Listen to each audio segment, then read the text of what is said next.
যদি কারোর শরীর কমজোর হয় যে দাঁড়াইতে সে অক্ষম, তাহলে ইসলাম বলে ফাসাল্লি কাঈদান, তাহলে তোমার জন্য অনুমতি আছে তুমি বইসা পড়ো।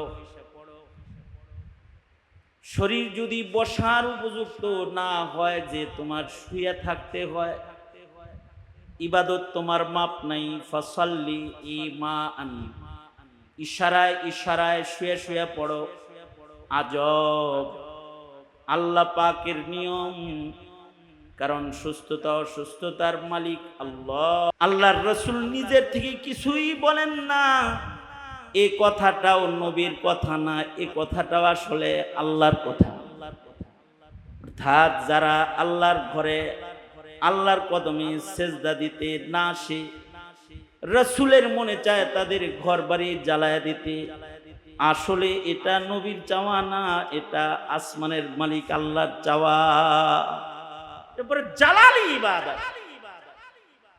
কেউ যদি রুকু সেজদা কওমা জলসা সুন্নত তরিকায় না করে, নবীর তরিকায় না করে, সাল্লু কামা রাআইতুমুনি উসাল্লি, নবী যেমনি নামাজ পড়ে ওইভাবে যদি কেউ নামাজ না পড়ে, তাইলে আল্লাহ পাক এমন অচল নামাজকে গোলাম বান্দার চেহারায় ছুঁড়া মারবে যে তোর এরকম বিকলাঙ্গ বিভৎস ইবাদত নামাজ আমার লাগবে না। তাকে যেমন দেখা যায় আসমান থেকে জমিনের দিকে তাকাইলে এই নূরানি মাহফিলগুলাকে ওই রকম দেখা যায়। কারণ ঘশিয়াতহুমুর রাহমা, রহমত বর্ষিত হয়, যারা বসে তাদের জিন্দেগীর গুনাহ আল্লাহ তাআলা মাফ করে দেয়। আল্লাহ পাক এই মজমাটাকে কবুল করুন, আমিন বলেন। কিছু কথা আগে বলি, আয়াত হাদিস পড়ছি, সামান্য ছোট্ট করে একটা সবক আপনাদের কানে পৌঁছাইবার জন্য। আমাদেরকে একজন বানাইছেন, তিনি কে? তিনি উদ্দেশ্যবিহীন আমাদেরকে বানান নাই। কি উদ্দেশ্যে বানাইছেন তাও তিনি নিজেই বলে দিছেন। আমাদেরকে তিনি বানাইছেন আমরা যেন তার ইবাদত করি, ইবাদত করার জন্য। মাকসাদ হলো লিয়াবুদুন, ইবাদত বন্দিগি আমরা করব, এই মাকসাদে আমাদেরকে আল্লাহ তাআলা বানাইছেন। ইবাদতের ভেতরে কি আছে? আব্দুল্লাহ ইবনে আব্বাস রাদিয়াল্লাহু আনহুমা বলেন, লিয়াবুদুন আই লিয়াশিকুন, ইবাদতের ভেতরে খোদার প্রেম আছে, ভালোবাসা আছে।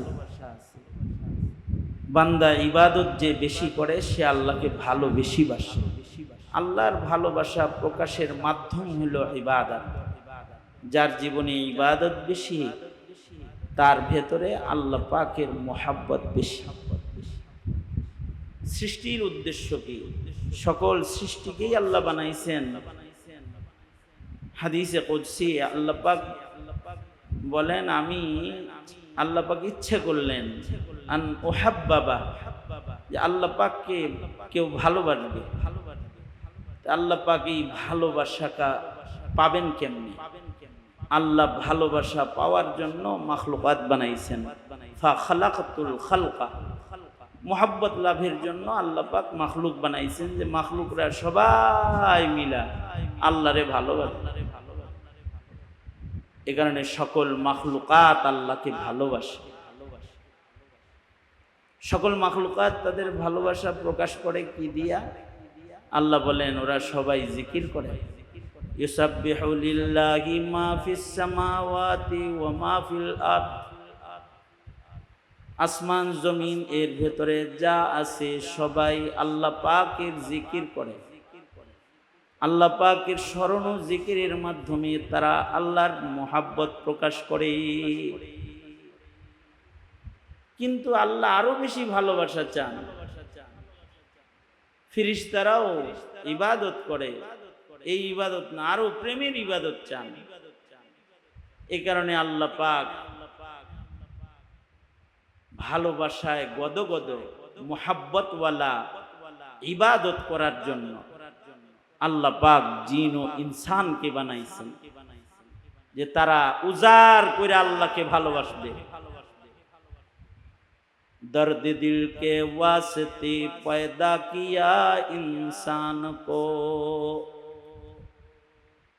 दर्द दिल के वास्ते पैदा किया इंसान को, वरना तौअत के लिए कुछ कम न था करूबिया, वरना तौअत के लिए कुछ कम न था करूबिया। मोहब्बतेर गुलामी करार लेगेई আল্লাহ পাক মানুষ বানাইছেন। কষ্ট, এই কষ্ট বরদাস্ত করেও বসে থাকে। কষ্ট, এরপরেও শীতের দিনে কষ্ট বরদাস্ত করে ঠান্ডা পানি দিয়ে ওযু করে। কষ্ট, ঘেমে যায়, এরপরেও ঘাম গরম বরদাস্ত করে সময় মতো মসজিদের পয়লা কাতারে নামাজে আল্লাহর প্রেমে দাঁড়ায়, সেজদায় লুটায় পড়ে। এই প্রেমের ইবাদত, এটার জন্য আল্লাহ পাক মানুষ বানাইছেন। উদ্দেশ্যই হইল যে ইবাদতের মাধ্যমে মানুষ আল্লাহর সাথে প্রেম করবে।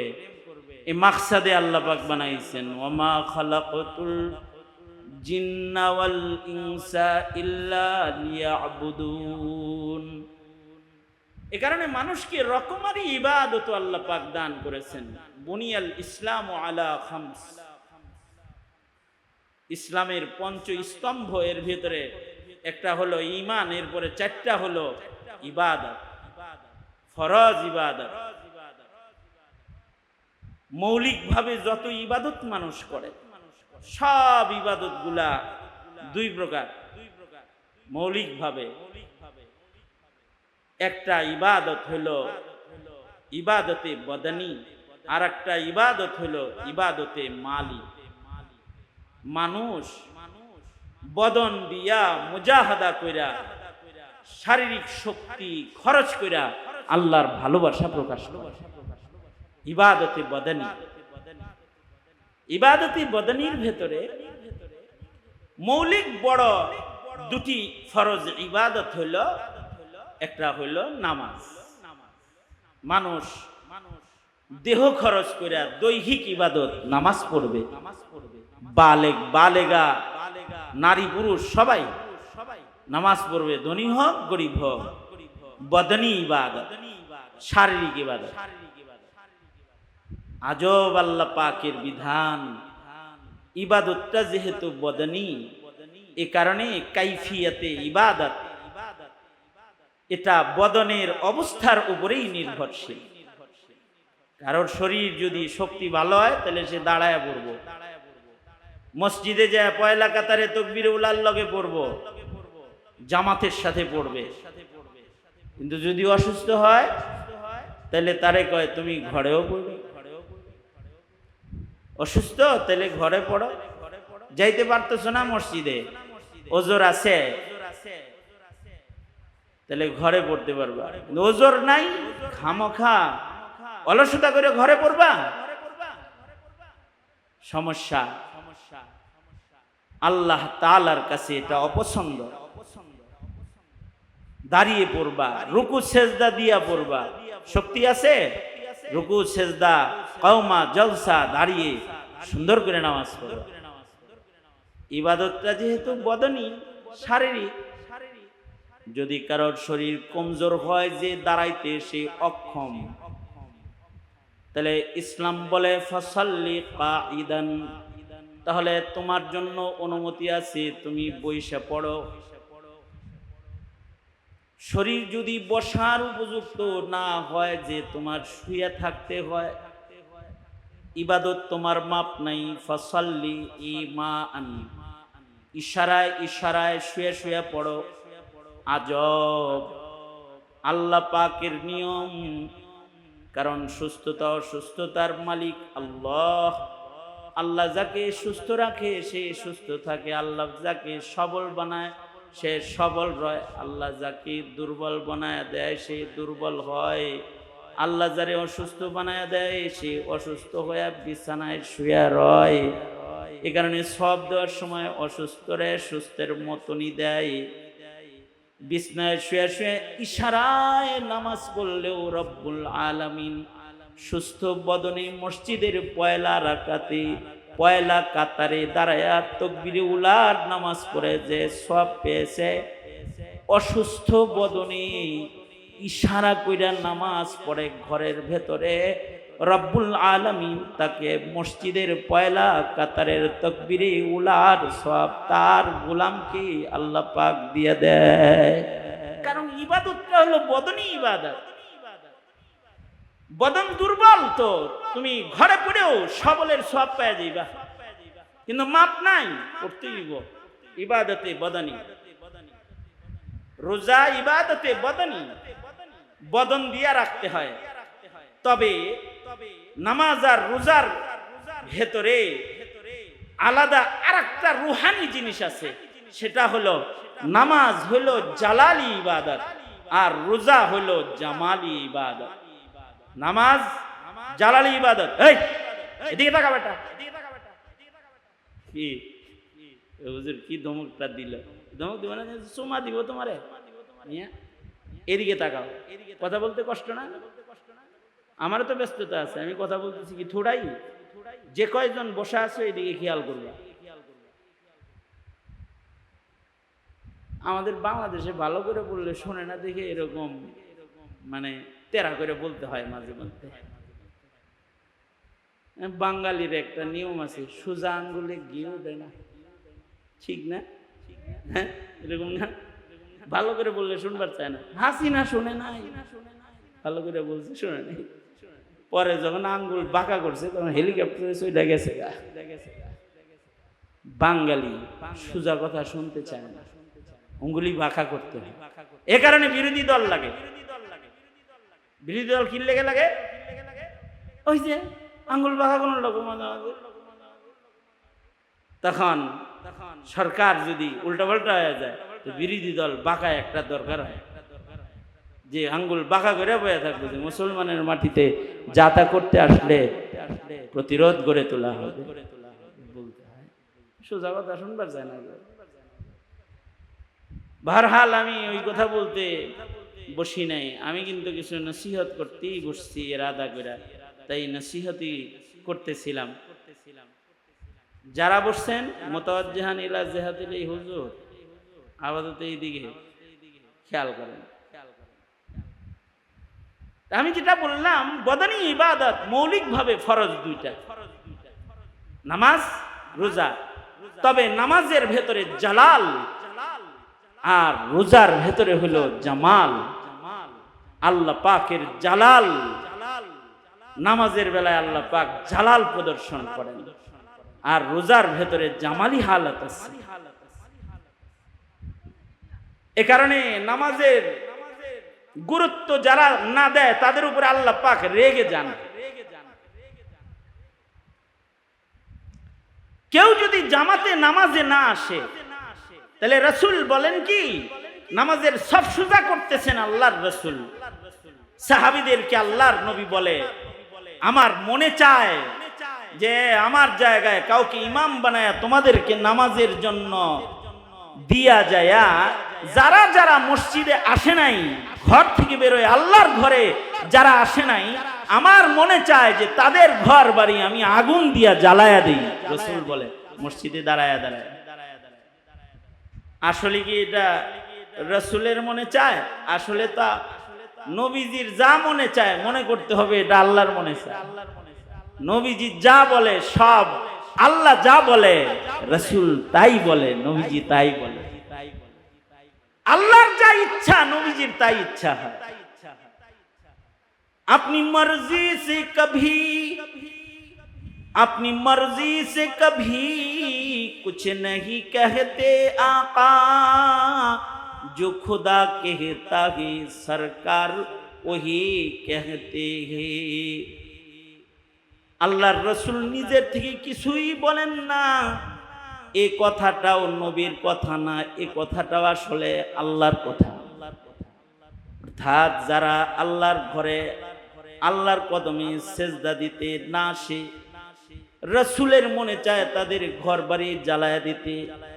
আসলে এটা নবীর চাওয়া না, এটা আসমানের মালিক আল্লাহর চাওয়া। এরপরে জালালি ইবাদত, কেউ যদি রুকু সেজদা কওমা জলসা সুন্নত তরিকায় না করে, নবীর তরিকায় না করে, সাল্লু কামা রাআইতুমুনি উসাল্লি, নবী যেমনি নামাজ পড়ে ওইভাবে যদি কেউ নামাজ না পড়ে, তাইলে আল্লাহ পাক এমন অচল নামাজকে গোলাম বান্দার চেহারায় ছুঁড়া মারবে যে তোর এরকম বিকলাঙ্গ বিভৎস ইবাদত নামাজ আমার লাগবে না, নিয়ে যা।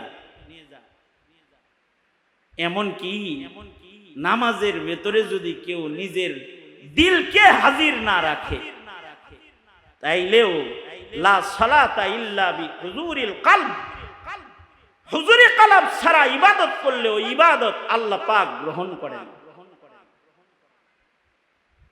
আবার যদি ভুলে ভালেও কোনো ভালো কাজও করে ফেলায়, ভুল হইলেই ভুলটা যদি ভালো কাজের ভুলও হয় তাও জরিমানা, জালাল গালেব। এ কারণে মাগরিবের নামাজ পড়লাম আজকে 2 বৈঠক, পয়লা বৈঠকে যদি তাশাহুদ পড়ার পরে ভুলে দরুদ শরীফ আল্লাহুম্মা সাল্লি আলা মুহাম্মদ পর্যন্ত চলে যায়, তাইলে জরিমানা সিজদায়ে সাহু দিতে হবে। কারণ কি? কারণ হলো ভুলে দরুদ পড়লি কে? ইমানদার ভুলে দরুদ পড়ে? ইমানদার তো মুহাব্বতে দরুদ পড়বে। তুই ভুলে পড়লি কেন? সিজদায়ে সাহু লাগা। আবার 2টা সেজদা দিবি, ফের তাশাহুদ পড়বি, দরুদ শরীফ পড়বি, দোয়া মাসুরা পড়বি, এরপরে নামাজ শেষ করবি। জরিমানা, জালালি ইবাদত। এক ওয়াক্ত যদি ইচ্ছা করে কেউ নামাজ না পড়ে ফাকাদ কাফার, সে ইমাম আহমদ বিন হাম্বলের ফতোয়া হলো সে মুরতাদ হয়ে যায়, ফিরা কালেমা পড়া মুসলমান হইতে। আর ইমামে আজম আবু হানিফার ফয়সালা হলো নামাজ না পড়লে এটারে জমিনে আযাব চলতে দেওয়া যাবে না, এটাকে জেলখানায় বন্দী করে রাখো, খোদার জমিনে ঘোরাফেরা করার অধিকার নেই যদি নামাজ না পড়ে। এই সকল বিধানগুলোকে, এই সকল বর্ণনাগুলোকে এক জায়গায় করলে প্রত্যেকটা অভিভাবক সে বাইর করতে পারবে তার ঘরে সে কয়টা মুরতাদ পালে।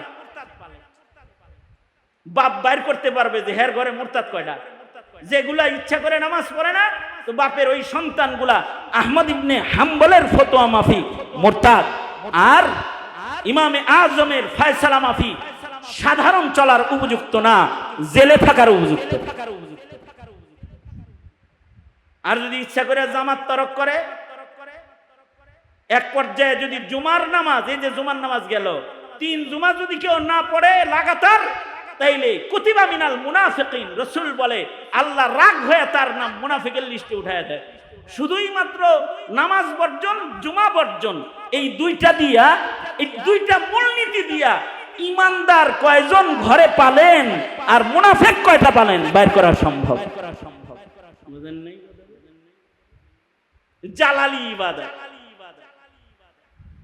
ইমাম আহমদ বিন হাম্বল বলে শরিয়া আদালত যদি থাকে তাহলে ইচ্ছা করে যারা নামাজ পড়ে না ওগুলোর গর্দান কেটে দিবে বিচারক ধরে এনে, কারণ ও মুরতাদ, মুসলিম পরিচয়ে থাকতে পারবে না, ওর ঈমান নষ্ট হয়ে গেছে। এত শক্ত জালালি ইবাদত নামাজ। পক্ষান্তরে রোজা বদনী ইবাদত, জামাল জামাল। শাওয়ালে রোজা রেখা 1.5 ঘন্টা 1.5 ঘন্টা দিন বড়, তো রোজার চাইতে দিন 1.5 ঘন্টা 2 ঘন্টা বড়। এখন শাওয়ালের শেষ দিকে রোজা রেখা পানি খায় আমাকে বলে, আব্বু পানি তো খেয়ে হলাই দিছি। মেয়ে ইচ্ছা করে খাইছে না ভুলে খাইছে? ভুলে খাইছি। ইচ্ছা করে কি কেউ পানি খায় রোজা রেখা? আমি তো ভুলে পানি খেয়েছো কে? ভুলে ভাতই খাইয়া লাগবে। কারণ ভুলে যদি তুমি পেট ভরে ভাতও খাইতা, এটা তো জামালি ইবাদত। এটা আল্লাহ পাক ভাত খাইলেও কইতো যা রোজা রাখছিলি ভুলেই তো খাইছস, কবুল করে নিলাম, কোনো সহজতা লাগবো ডাকবো না। জালালি না, এটা জামালি ইবাদত। তবে নামাজের সহযোগী ইবাদত হলো যাকাত। এ কারণে কোরআনে কারীমে আকিমুস সালাহ ওয়া আতুজ যাকাত, আকিমুস সালাহ ওয়া আতুজ যাকাত, নামাজের কথা যেখানে আছে জাকাতের কথা সেখানে আছে, যুগল বর্ণনা। কারণ কি? যাকাত দিলে পরে দিল থেকে দুনিয়ার মোহাব্বত বাইর হয়, আর দুনিয়ার মোহাব্বত যত বাইর হবে নামাজ তত বেশি মজা লাগবে। এ কারণে সাদাকা যারা বেশি করে তাদের নামাজে লজ্জত বেশি হয়। আর রোজা হলো হজ্জে বাইতুল্লাহর সহযোগী ইবাদত। রোজা থাকলে মুজাহাদা হয়, সংযম হয়, মুশাক্কাত উঠাইতে হয়, গরমের ভিতরে রোজা রাখা কষ্ট করতে হয়।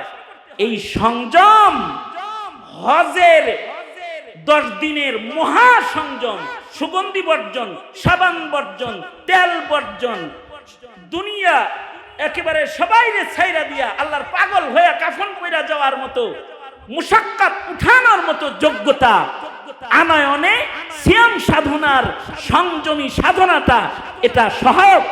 এ কারণে সিয়াম সাধনা হজের সহায়ক, যাকাত সাদাকা খায়রাত নামাজের সহায়ক।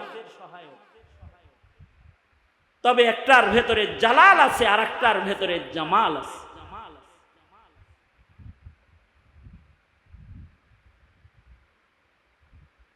আর একটা ইবাদত হলো মুশতারিকা বাইনাল মাল ওয়াল বাদান, যেইটার মৌসুম এখন চলছে, হজের মৌসুম। এটা দেহ এবং মাল দুইটা দিয়া মুরাক্কাব, বদনের শক্তিও লাগবে, পাতিবত্যও লাগবে। ওয়ালিল্লাহি আলান নাসি হিজ্জুল বাইত, কার জন্য হজ? মান ইসতাতা ইলাইহি সাবিলা, যার মক্কায় যাওয়ার মতো টাকা পয়সার মালিকানা আছে। শুধু দেহ থাকলে হজ ফরজ নয়। মুশতারিকা বাইনাল মালি ওয়াল বাদান, দেহও লাগবে টাকাও লাগবে, দুইটা যার থাকবে তার হজ্জে বাইতুল্লাহতে যাইতে হবে। যদি ইচ্ছা কইরা কোনো পয়সাওয়ালা সুস্থ মানুষ হজে না যায়, নবী বলে ফালিয়ামুত ইনশাআ নাসরানিয়ান ইনশাআ ইহুদিয়ান ওয়া ইনশাআ নাসরানিয়ান, সে ইহুদি হয়ে মরুক অথবা নাসারা হয়ে মরুক, আমার কিছু আসে যায় না। ছেলে মেয়ে বিয়া দেওয়া হইতেছে না, এই কারণে হজে যায় না, ওর ইমানের খাতরা। নবী কয় ও ইহুদি হয়ে মরুক নাসারা হয়ে মরুক, আমার কিছু আসে যায়। মাল আছে, শক্তি আছে, হজে যাইতে হইব, ফরজ। জীবনে একবার, জীবনে একবার হজ্জে বাইতুল্লাহ ফরজ করেছেন, ওইটার মৌসুম চলছে। কিন্তু যদি কারোর টাকা থাকে দেহ না থাকে তাইলে কি করবে? টাকা আছে 2 চোখ নাই, টাকা আছে 2 পাও নাই, এর মতো অচল লোকের হজে যাওয়ার দরকার নাই। আল্লাহ কয় তোর টাকা দিয়া একটা চোখওয়ালা পাওয়ালা সুস্থ মানুষকে হজ্জে বদল করার জন্য পাঠায় দে, দেখবে আরেকজন, কিন্তু এটা আশিকানা ইবাদত। একজন দেখবে কিন্তু সব তোর আমলনামায় উঠবে, দিব আমি, কারণ এটা আশিকানা ইবাদত। দেখবো এক চোখ সব পাবি তুই, হাঁটবো এক চোখ এক পা, কাবার পরে সব দিব তোরে, ইশকের ইবাদত। এইখানেই একটা বিষয় বুঝার আছে, সেটা হলো দেহ নাই টাকা আছে, আরেকজন রে পাঠায় দিয়াও যেমন ইশকের ইবাদত হওয়ার কারণে সব পাওয়া যায় ঘরে বয়ে বয়ে। হজের মৌসুম আসলে ধনীরা হজে যায় আর গরিবরা কয় আরে আমরা হলো যাকাত খামু। যাকাত আমাদের ইবাদত না, সাদাকা আমাদের ইবাদত না। আর হজ এটা নিয়ে মাথা ব্যথা আমার মতো রিক্সাওয়ালার না, এটা ধনীর কাম, ওইটা নিয়ে মাথা ব্যথা নাই। না, এই এক আশিকানা ইবাদত। মাথা ব্যথা গরিবেরও থাকা লাগে। হুব্বে বাইতুল্লাহ মিনাল ঈমান। তুমি গরিব তাতে কি, তোমার দেহ তো আছে যাওয়ার, তুমি আল্লাহর কাছে বলতে থাকবা আল্লাহ একটা তো আছে, দেহ তো আছে, আর একটা আপনি দিলেই তো যাইতে পারি। যদি খালি এই প্রেমের দোয়া কারোর নসিব হয়, হজে না যায়ও দেখবে আমল নামায় হজ জমা হয়ে রয়েছে। কারণ আশিকানা ইবাদত, সেইটার মৌসুম এখন চলছে। প্রত্যেকটা মাসের সাথে কোনো না কোনো ইবাদতের আলাদা খাস সম্পর্ক আছে, সেইটার সাথে দিল লাগায় রাখা। ইবাদতে কারোর দিল লাগিয়ে থাকলেও ময়দানে মাহশারে তাকে আল্লাহ পাক মর্যাদা দিবেন। কেমন? মসজিদের সাথে দিল ঝুলা রইছে, এ কারণে তাকে আরশের ছায়া দিবেন। কালবুহু মুআল্লাকুন বিল মসজিদ, মসজিদের লগে কলব ঝুলা থাকে, নামাজের ওয়াক্তের অপেক্ষা করে, এ কারণে আরশের ছায়া দিবেন। তাহলে কাবার সাথে যদি কারোর দিল লেগে থাকে তো কবরে আল্লাহ পাক তাকে কবর থেকে কাবা বরাবর প্রশস্ত রাস্তা করে দিবেন। তার চেহারা কাবার দিকে থাকবে, তার কবরের আযাব বন্ধ হয়ে যাবে, ময়দানে মাহশারে সে আশিকে কাবা হয়ে দাঁড়ায়। ইশক ইশক কামটাই হলো ইবাদতের পেছে পুছে ইশকের বাজারে ঘোরাফেরা করা। যেমন হুজাইফির উসিলায় এখানে এখন একটা ইশকের বাজার, কোরআনের ইশক, কোরআনের মুহাব্বত ঈমান, আল্লাহ ওয়ালাদের মুহাব্বত ঈমান, আলেম উলামার মুহাব্বত ঈমান। আলেমরা বসে আছি ইশকের বাজার, কারোর দিলের ভেতরে যদি এই ইশক আইসা যায়, নবী পাই নাই নায়েবে নবী পাইছি বসে গেলাম। যদি এই ইশক মুহাব্বত কারোর ভেতরে আইসা যায়, তাহলে আলেম প্রেম, নবী প্রেম। আলেমের সাথে প্রেম করা, নায়েবে নবীর লগে প্রেম করা।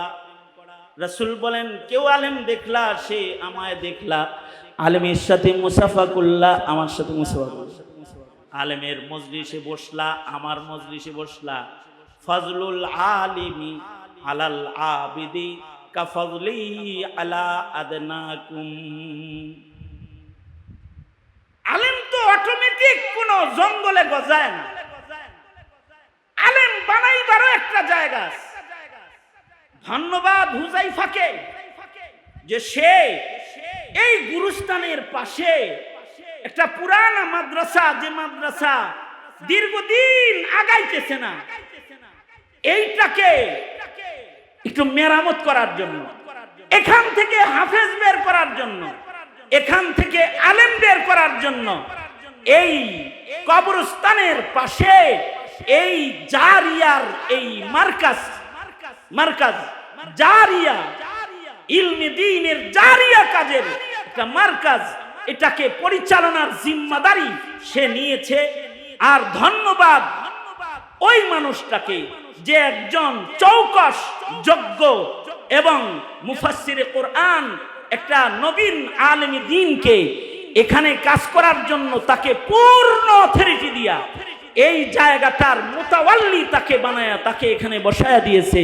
হ্যাঁ, আশা করা যায় এখানে যদি যোগ্য মেহনত মাওলানা করে তো একদিন এইখান থেকে নায়েবে নবীদের দল বের হয়ে যাবে।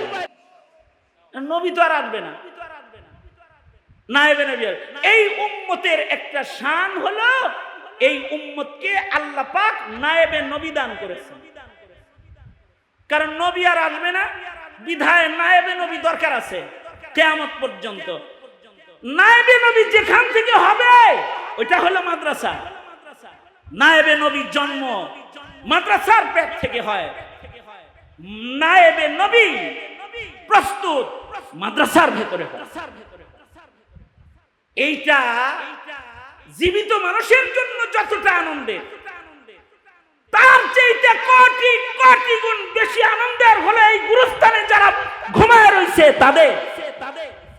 এই মরা মানুষগুলা যারা দল ধরে এই এলাকার কেন্দ্রীয় গুরুস্থানে ঘুমিয়ে আছে, ওরা অপেক্ষায় থাকে কখন এই ছেলেরা ফজরে উঠে কোরআন পড়া শুরু করবে আর এর আওয়াজ আর আনোয়ার ওদের কবরে প্রবেশ করবে।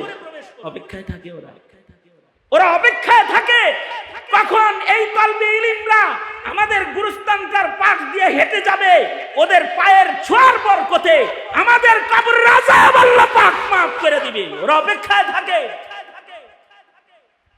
সুতরাং এলাকাবাসী যারা আছেন, আমি বলবো এই মাদ্রাসাটার যত্ন করতে একটা যোগ্য কারিগর এসেছে।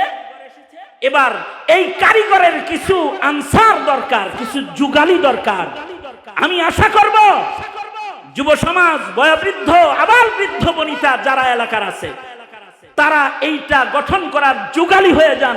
কারণ মরে গেলে আপনি এখানে এই বাড়িতে আইবেন, আপনার ছেলে আপনার বাড়িতে আপনারে রাখবে না, কিন্তু কইলাম আপনার ঘরে আপনাকে রাখবে না, আপনার হাতের উঙ্গুঠিটা খুইলা রাইখা দিবে, ঘড়িটা খুইলা রাইখা দিবে, কাফন পড়ায়া এখানে পাঠাইয়া দিবে, সেদিন কাজে লাগবে। সুতরাং এই মাদ্রাসার যত্ন করতে তৈয়ার আছেন তো ইনশাআল্লাহ? আমি দূর থেকেও এই মাদ্রাসার সাথে এর শুরু থেকেই আছি। এই মাদ্রাসাটা যখন লেখালেখি হয় ওই সময় থেকে আমি হুযায়ফার সাথে আছি। সে আমার স্নেহের ছোট ভাই। আলহামদুলিল্লাহ বহু নবীন আলেমরা তার সাথে আছে। এখানে উপস্থিত হয়েছেন এই যে কলরবের যোগ্য পরিচালক এবং যোগ্য মুফাসসিরে কোরআন মুফতি সাঈদ আহমদ কলরব, উনিও এখানে তাশরীফ এনেছেন। আমার অত্যন্ত মুহাব্বতের একেবারে কাছের ছোট ভাই যারা, তাদের মধ্যে অন্যতম একজন। যে সেও আমাকে রাত্রে হইলেও দিনে হইলেও যখন সুযোগ পায় তখন আমার খবর নেয়, আমিও সুযোগ পাইলেই খবর নেই যে কই আছেন ভাই। মুফতি রেজওয়ান রফিকি সাহেব কথা বলেছে, হাফিজুর রহমান সিদ্দিকী সাহেব উনিও আসতেছে। এই যে এতগুলো মানুষ এখানে আসলো অথবা আসতেছে, ঢালকানগরের হযরত আসবে, এই যে মানুষগুলোর আগমন এখানে হইতেছে, এখানে এই মাদ্রাসা না হলে এখানে এরা আসতো না, আর হুযায়ফি এখানে না থাকলে এখানে এরা আসতো না। সুতরাং নিয়ামতের কদরদানি করো। যুব সমাজ যারা এলাকার আছো, মুরব্বী যারা আছেন তারাও কদরদানি করেন। যদি কদর করতে পারেন তো আপনার ঘরটা যেখানে দীর্ঘদিন আপনার বরজখের ঘর যেখানে হবে, তার পাশেই তো আপনি কিছু সাদাকায়ে জারিয়া করলেন। এখানে পারেন তো মালি সাদাকাগুলো করেন, ওই যে ইবাদতে মালি যেগুলো জারিয়া খেদমত করেন। সত্তর এটাকে দোতলা বানানো দরকার। কারণ এখানে যে কোরআন পড়বে ওখানে বসে দোতলাটা না হওয়া পর্যন্ত নিচতলাটার শান্তি নাই, নামাজির শান্তিও নাই। এইটা দোতলা করা কোনো কঠিন কাজ না। এই এলাকায় বহু কোটিপতিরা থাকে, বাপের কাছ থেকে যে জায়গা জমিন পাইছে তার থেকে যদি আধা কাঠা জায়গা খালি কবরের শান্তির জন্য এখানে যদি বিক্রি করে যদি এর মূল্যটা এখানে দিয়ে দেয় তো ছাদ দাঁড়ায় যায়। সুতরাং আহলে খায়ের মালওয়ালা যারা, তাদেরকে এই মাদ্রাসার প্রতি ইবাদতে মালি করার দাওয়াত জানিয়ে, আর ইবাদতে বদনির যত্ন করার দাওয়াত জানিয়ে, আর মৌসুমুল ইবাদতে প্রত্যেকটা ইবাদতের জন্য চেতনাবোধ এবং আকর্ষণ দিয়ে লালন পালন করার দাওয়াত জানায়। আল্লাহ পাকের যে মাকসাদ আমরা ইবাদত করব, এটাকে বাস্তবায়ন করার দাওয়াত জানিয়ে আমি আমার সংক্ষিপ্ত কথা এখানে শেষ করতেছি। আল্লাহ আমাদের সবাইকে, আমাদেরকে সৃষ্টি করার যে উদ্দেশ্য ইবাদত বন্দিগি, সেইটা সাধন করার তৌফিক আমাদের আল্লাহ পাক দান করুন। আমিন। ওয়া আখিরু দাওয়ানা আলহামদুলিল্লাহি রাব্বিল আলামিন। আসসালামু আলাইকুম ওয়া রাহমাতুল্লাহি ওয়া বারাকাতুহু।